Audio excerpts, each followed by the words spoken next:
This is Audiobook Caboodle YouTube channel.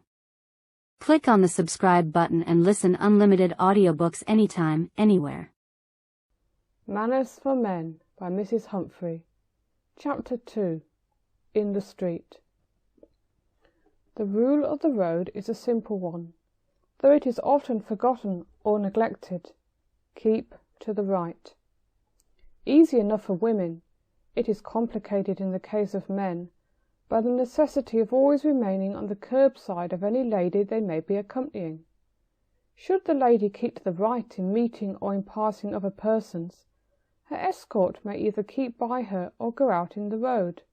He will be able to judge for himself which course will be advisable. His first duty is always to his companion, but that need not make him wanting in courtesy to other women. If remaining by the side of his companion should involve any inconvenience to the ladies of the other party, then he must give up his position and go out into the roadway to let the latter pass. Should these be men, no consideration is necessary. He keeps close by his lady's side. In crowded streets he may often have to fall behind, but he should never allow anyone to interpose between her and him.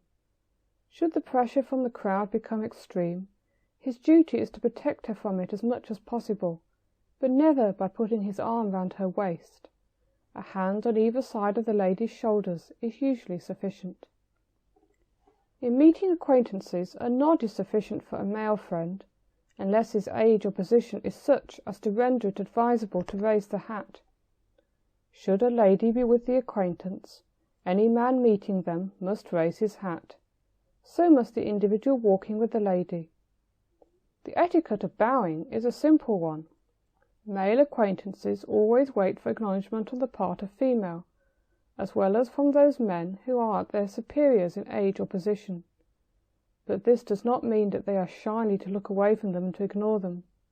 On the contrary, they must show clearly by their manner that they are on the lookout for some sign of recognition and are ready to reply to it.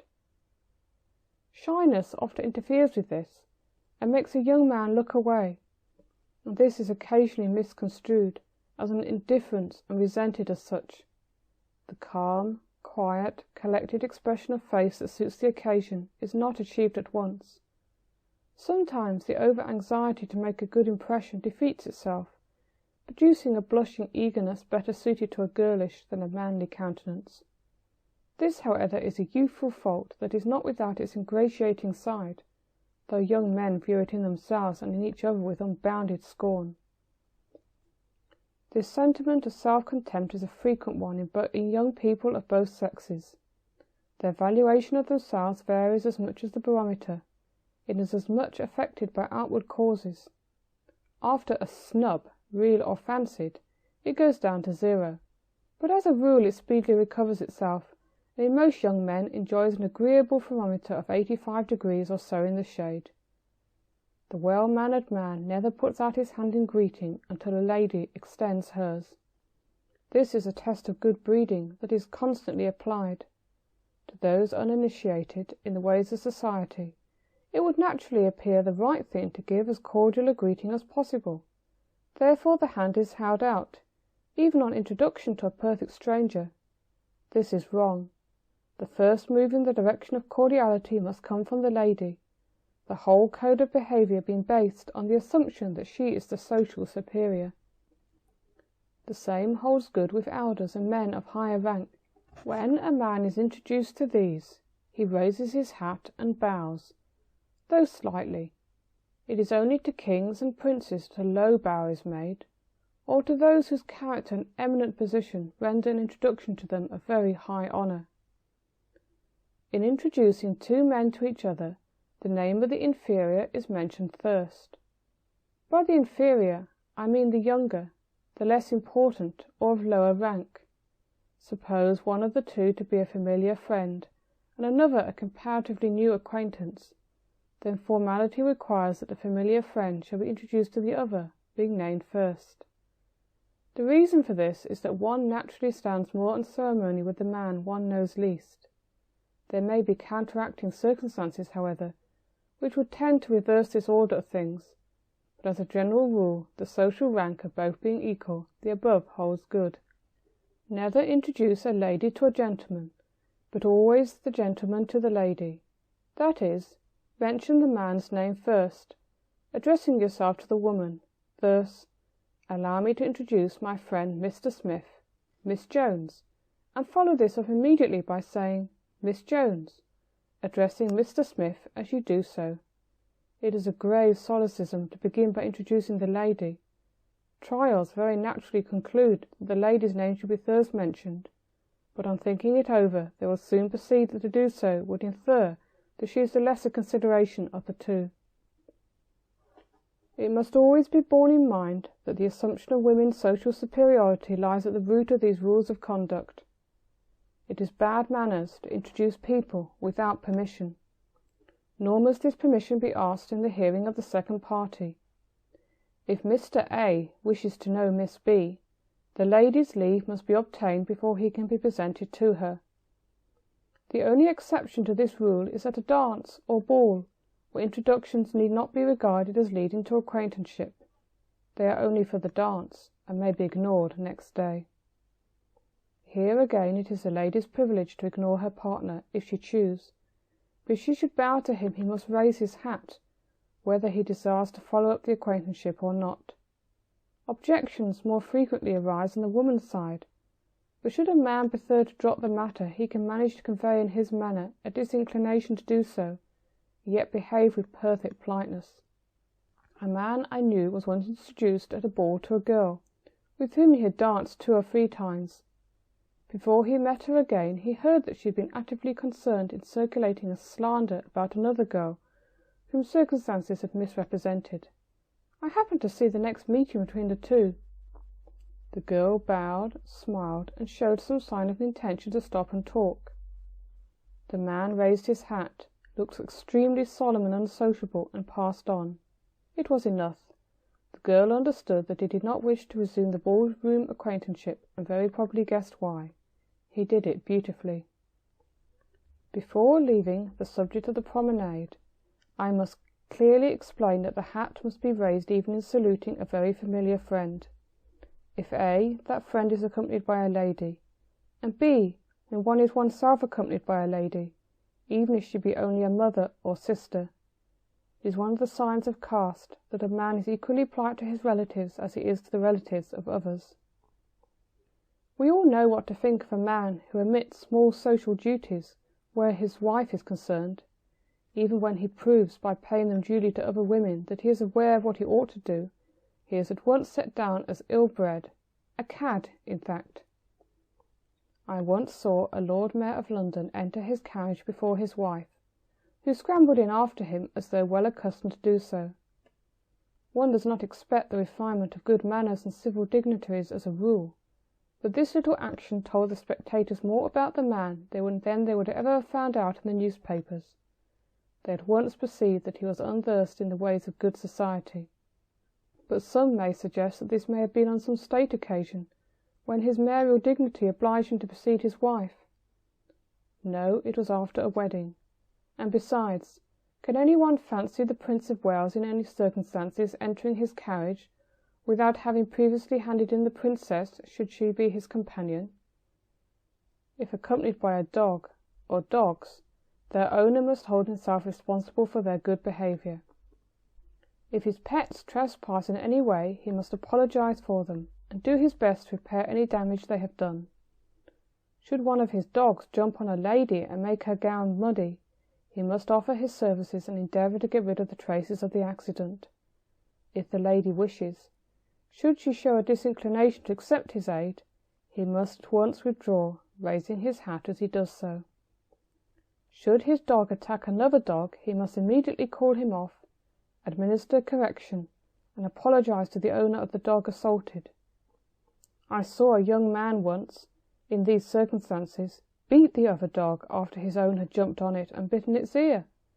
He was dressed like a gentleman, but his behaviour gave a truer indication of him than did his garments. Whistling and singing are incompatible with the conduct of a gentleman in the street, though this by no means applies to a quiet country road where ceremonious bearing is not required. Nor is it permitted to wear the hands in the pockets when walking in the park, or the streets of a town or city. This is probably one of the reasons that the cane or stick is still carried, though the original cause, that of self-defence in an age that was destitute of law and order, fortunately exists no longer. There are men who would not know what to do with their hands if they had not a cane or umbrella. This is partly the fault of those who have charge of boys when they are growing, and who allow them to lounge about in slovenly attitudes with their hands for ever in their pockets. Then, when they begin to enter society, they are quite at a loss. At schools, where boys are regularly drilled, the whole effect of the drilling is done away with by the way in which the boys are allowed to sit and stand in the most remarkable attitudes of slouching awkwardness. It is only when they are at drill or out walking with the masters that any notice is taken of their carriage. And yet it is an important point with regard to health that the shoulders should be held well back, the chest forward, and the head up. Should a man be so fortunate as to be of some service to any lady in the street, such as picking up a parcel or sunshade she may have dropped, or helping her out of any small difficulty, he must raise his hat and withdraw at once. Such trifling acts as these do not by any means constitute an acquaintanceship, and to remain by her side when the incident is over would look like presuming on what he had done, as though it gave him a right to her continued acknowledgment. This would be ungentlemanly. At the same time, these occurrences are sometimes deliberately planned by girls and women with a direct view to scraping acquaintance with young men. It is scarcely necessary to say the girls who stoop to this kind of manoeuvring are hardly ever gentlewomen. Members of good families have been known to do such things in the wild exuberance of youth and high spirits, but they cannot hope to retain the respect of those who know them when they deliberately lower themselves in such ways as these. Picking up promiscuous male acquaintances is a practice fraught with danger. It cannot be denied that girls of the lower middle classes are often prone to it, and there are thousands of young men who have no feminine belongings in the great towns and cities where they live, and who are found responsive to this indiscriminating mode of making acquaintances. But they must often hesitate before choosing as wife a girl who shows so little discretion as to walk and talk with young men of whom she knows nothing beyond what they choose to tell her. The seaside season is prolific in these chance acquaintanceships, flirtations as they may perhaps be called. Bicycling is well known to favour them, but as they are far removed from the practice of the class of society to which belong these gentlemen of whom this little book treats, they may be dismissed with a few words of advice. Should any young man become acquainted with a girl in this manner, let him show his innate chivalry by treating her in every way as he would wish his own sister to be treated in similar circumstances. If he becomes attached to her, let him first find out all about her that he possibly can, and should what he hears be encouraging, then let him ask her to introduce him to her family as a suitor for her hand. Should the girl fall in love with him, let him protect her against herself like a pure chevalier, like an honourable and high-minded English gentleman. If he feels that he cannot reciprocate her sentiment, he should give up seeing her. Should she, as some girls of the kind have been known to do, pursue him with letters making appointments, she makes his task of remuneration a difficult one, but he should fulfil it nevertheless. It is difficult in this way. Suppose a girl writes to a young man, "Meet me at the tea rooms, number 440 Bond Street, tomorrow afternoon." There is no chance of replying in time to prevent her going there, and to absent himself would be to administer a severe snub to a girl whom he likes very well, and who has flattered his self-love in many ways during their acquaintanceship. What can he do? It is a point he must decide for himself, taking all the circumstances into consideration, and not forgetting to regard her ultimate welfare in the matter at least as much as his own actual wishes. This may seem to some young men a very high faulting view to take of such a small matter in meeting a young woman and having tea together. Most of them, finding that a girl was growing fond of them, would encourage the feeling by every means in their power, regardless of whether it could ever end in marriage, and careless of everything beyond the gratification of their own vanity. But there are bright exceptions to those who do not allow themselves to be carried away by the flattery implied in a girl's attentions, and who can consider her welfare in selfless fashion. Sometimes fastidious taste comes to their aid, and makes withdrawal from an interesting companionship comparatively easy. For after all, the manly young man has a prejudice in favour of doing his own wooing. It is not at all necessary that a man should accept invitations from a girl to meet her at restaurants, subscription dances, bazaars, or any other place. If a girl so far forgets herself and is so lacking in modesty and propriety as to make appointments with young men in such ways as these, she cannot be worth much, and may lead the young man into a very serious scrape. A public horsewhipping is an extremely disagreeable thing, and yet cases have been known where such have been administered by irate brothers or fathers, when the only fault committed by the young man had been to obey the commands of a forward and bold young woman, one of the sort to whom Hamlet would have said, "Get thee to a nunnery." Such invitations are better ignored, though it is difficult for the average young man to resist the temptation of being courted and flattered, and of seeking the society of girls to administer these pleasant attentions. But if their standard is a high one, they would say to themselves, "What should I like another fellow to do, supposing the girl was my sister?" Almost always he mentally adds, "God forbid." This clears up the question for him at once. If he is high-minded and honourable, he keeps away. If he is unscrupulous and self-indulgent, he meets the girl and lets the acquaintanceship drift onto dangerous ground. Such girls as these can never tell if a man whose past and present and surrounding circumstances are unknown to her is a scoundrel or otherwise. Fortunately, the code of manners obtaining amongst the educated and well brought up forbids all such indiscriminate acquaintance-making. Girls who stoop to it are usually those who have failed to secure attention in their own circle, and belong, as a rule, to the sort of girl who marries a groom or runs away with a good-looking footman. A young man once asked me if it would be etiquette to offer an unknown lady an umbrella in the street, supposing she stood in need of one. I replied, no lady would accept the offer from a stranger, and the other sort of person might never return the umbrella. In large towns, women of breeding soon learn to view casual attentions from well-dressed men with the deepest distrust.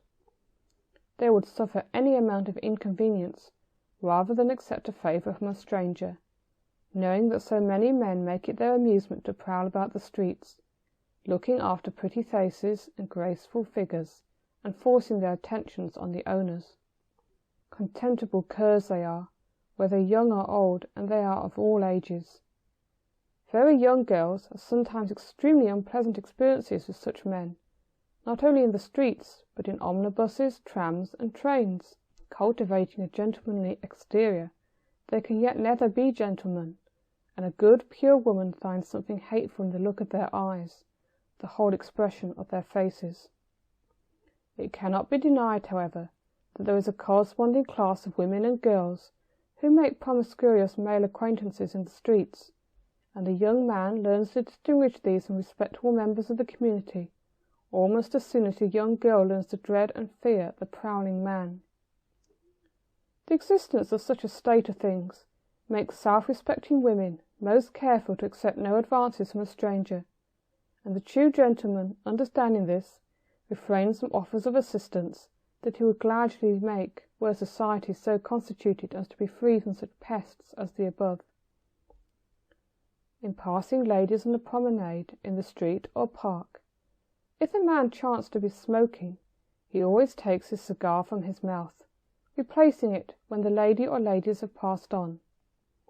In the crowded streets of great cities, this, if carried out in full entirety, would be too much. Therefore it is observed only with reference to such ladies as pass the smoker quite closely. "I know he is a gentleman," said a girl once of a good-looking young fellow whose appearance had pleased her. "I know he is a gentleman, for he stopped smoking directly he saw us." It is in the observance of little things of this kind that one shows clearly one's breeding or lack of it. When a young man is walking with a lady and happens to meet another lady with whom he is on more intimate terms than with his companion, he must ask pardon of the latter if he should stop to speak. "Excuse me for one moment," he would say, and his companion, if a gentlewoman, would walk some yards on, and then slowly stroll along until he joined her again. The strict rule is that when walking with a lady, a man should never leave her side. Suppose a young man were to meet his mother or sister while he was in the company of a lady unknown to them. He must not introduce her to them, or them to her, without having previously obtained special permission on both sides. There are young men who make acquaintance with girls in a lower walk of life than their own. It would be an insult to mother or sister to introduce a milliner's apprentice or an assistant in a shop, or in fact any one whom he had picked up without a regular introduction. No respectable young woman would walk with or talk with any man to whom she had not had a proper introduction. The inference is that those who do so are not respectable, and must not therefore be introduced to those who are. The old rule was that when a gentleman stopped to speak to a lady in the street, he walked a little way with her in the direction in which she had been going. But now this is less observed than it used to be.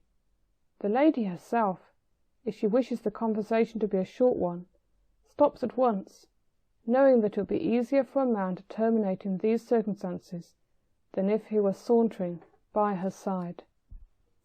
End of Chapter 2. This was Audiobook Caboodle YouTube channel presentation. For full audiobook, check out our playlist section. Links in description below.